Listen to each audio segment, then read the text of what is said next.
اگر 100 گیلن پانی آ رہا ہے اور اس میں سے 50 گیلن نکالا جا رہا ہے تو کسی نہ کسی کا پانی کم ہو رہا ہے. یہ نہیں ہو سکتا جو ہم ایک آرگیومنٹ دے رہے ہیں کہ ہمارے حصے کا پانی ہے اور ہم اس کو جو مرضی کریں.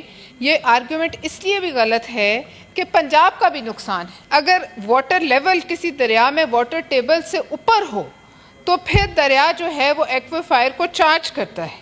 اگر آپ اس کو چینلائز کرتے ہیں, اس میں سے کنالیں نکالتے ہیں, تو جو لوکل ایکویفائر ہے واٹر ٹیبل وہ نیچے گرے. اس علاقے میں جو ٹیوب ویل لگائے گا وہ ذلیل و خوار ہو جائے گا, اس کو کوئی پانی زمین کے اندر سے نہیں ملے گا, اور کہیں نہ کہیں کسی نہ کسی کا, چاہے وہ سندھ ہے یا کسی اور جگہ, ان کا پانی کم ہوگا. اس لیے کنالز کا جو پروجیکٹ ہے نہ صرف سندھ کو اس پہ اعتراضات ہیں, ان کے لیے نقصان دہ ہے, بلکہ پنجاب کے لیے بھی یہ کوئی فائدہ مند نہیں. یہ دریاؤں کو مار رہا ہے.